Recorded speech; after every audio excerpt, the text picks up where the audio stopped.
I've been an entrepreneur for more than a decade, and while it took me a while to figure out the right marketing, the right sales to bring a lot of customers and clients into working with me, one thing I got right pretty early was figuring out the best way to serve clients, to serve customers, so they keep coming back. And that's why today on the show, I'm going to share with you why people buy and never come back. And I'm going to give you my 3-step solution so that each customer, each client that you have worked so hard to close the initial deal with, to bring in as a customer, I want you to have exactly what you need to nurture that relationship so you can have repeat business for years. Some of my customers have been with me since the beginning, and most of my customers have been with me for multiple years, paying me monthly for years and years and years. And you can have the same thing in your business. Your marketing and sales might be working,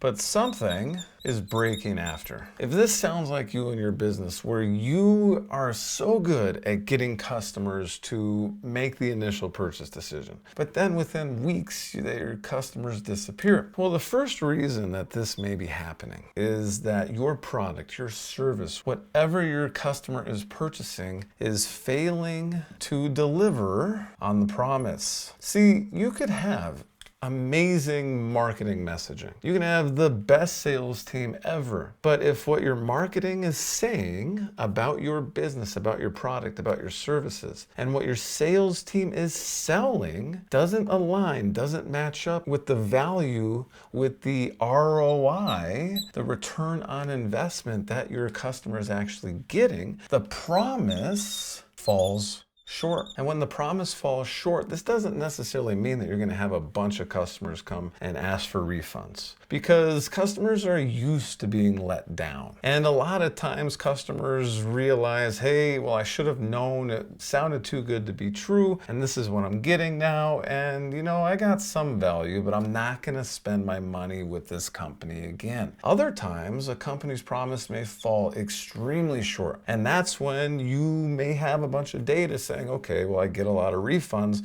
from this specific type of customer. Maybe your marketing and sales, the promise, the payoff that you are promoting works really well for some people, for one customer avatar, for one customer profile. And maybe it doesn't work for another, but you're still promoting it to that other profile, to that other person. Here's an example. One of the first things that I go through with my consulting and advisory clients is we look at their business. So if you and I were working together, what we would do is dive into your business and see what the biggest opportunities are to plug any profit leaks that you may have. And what we do is look at opportunity cost, opportunity of selling to one customer versus another. I believe because all the organizations I work with want to make a big impact in the world along with having a profitable business. And one of the best ways to do that is not just selling B2C, business to consumer, one-to-one, but selling B2B, one to many, selling larger deals, serving more people in one transaction. The thing here is we have to be really careful with our marketing and sales messaging.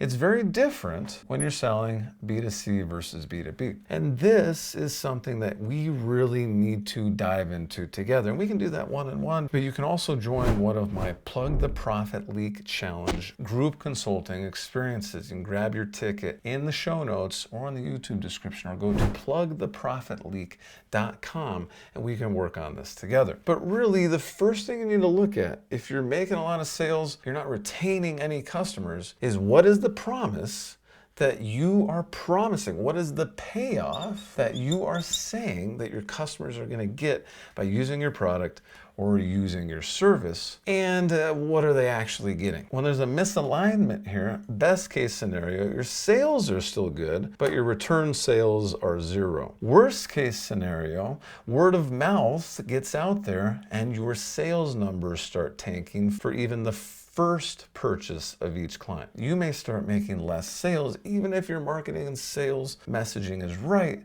because people are telling other people that, hey, they say that you're going to get this payoff, this promise, but you don't actually. Stay away from that company. So that's the first thing we want to look at. The second thing is, remember, your buyer may be different and your customer may have different expectations not being met. Now, if you've been following me for a while, you've been watching my YouTube videos, been tuning into my podcast, you may have learned about this before, about how I believe leveraging B2B and B2C is extremely powerful for your company. What we really want to do is we want to automate our B2C marketing and sales. And then B2B, we're going to automate it as much as we can. But when you and I are actually putting in our time to sell, this is where we want to spend our time. Because we can sell 100x, 1,000x what we can sell in one transaction, B2C, one-to-one, versus B2B, one-to-many. The thing here, though, is when your buyer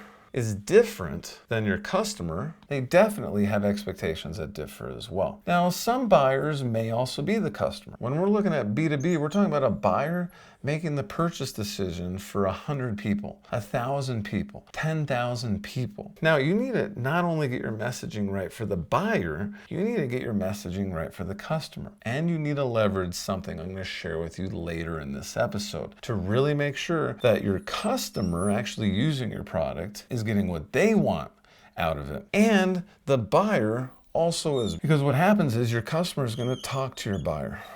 And your buyer is going to talk to your customer. And when both of these parties, and this could be a lot of parties right here with customer, have nothing but positive things to say about you, your business, your service, your product, then your buyer is going to come back to you and buy another 1,000 licenses. They may even buy more of your product the next time. That's why this is so important. That initial sale is important, but really the subsequent sales become even more important. And we get those subsequent sales by doing what I'm going to share with you in a little bit. Number 3, your customer education may be falling short. This is really interesting. I've been in eLearning for more than a decade, and what I've found out is that the most powerful way to embrace education and learning is to use it as an adoption and retention tool. And you can do this with your employees, but you can also do this with your customers. The better that you are able to educate your customers, your buyers, and your customers on how to get the most value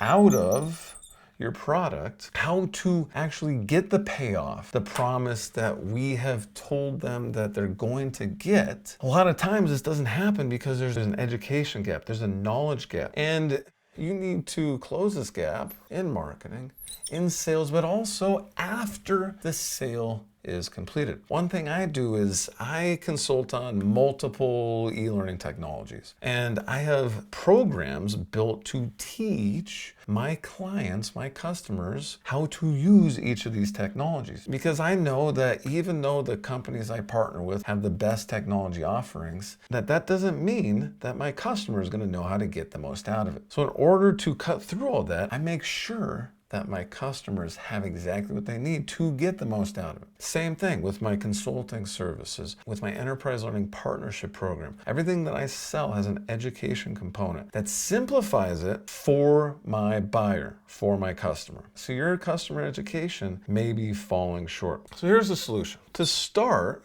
we want to make sure that we are integrating something that I call ROI Pie into our businesses. Now, if you want to take a deep dive with my ROI Pie framework and get my eyes and my help on your business, then I highly recommend that you join my next Plug the Profit Leak Challenge. Linked in the show notes and in the description, so we can look at your business and plug any profit leaks that you may have together. One of the concepts that I share in the challenge is ROI Pie. And what this is we need to align the ROI that you and your business are looking to get out of every product or service that you're selling. We need to align that with the ROI that your customers are looking to get and your buyers.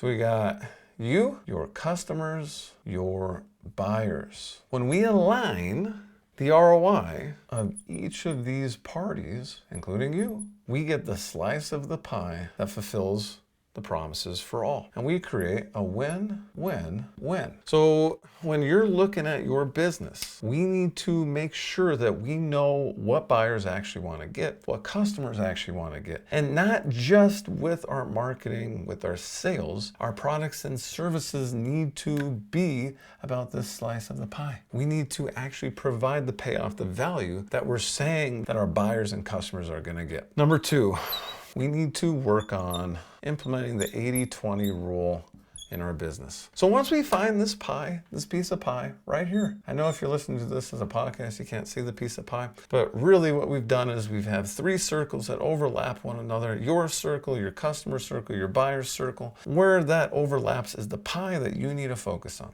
And what we need to do is implement the Pareto principle next, the 80-20 rule. The 80-20 rule says that 80% of results are created by 20% of efforts in our business. And 20% of results are created by 80% of efforts in our business. So once we identify the right pie, the right piece of pie to focus on, then we need to focus on. We can take other resources in our business and allocate it to focusing on this pie, creating that experience for our buyers, for our customers that aligns with what we're telling them they're going to get. Now, it can be overwhelming if you sell a bunch of products and services and you have this challenge with all of them or with many of them. Well, this really simplifies it for you and I. Instead of looking at it as, oh my gosh, I need to go through and make sure that I'm delivering on the promise for every single service that I offer, let's look at what is the biggest profit driver for your business. Let's align that piece of pie first, and then let's focus on that first, because you're probably getting most of your revenue from 1 or 2 of your products or services anyway. So let's focus there. Number 3,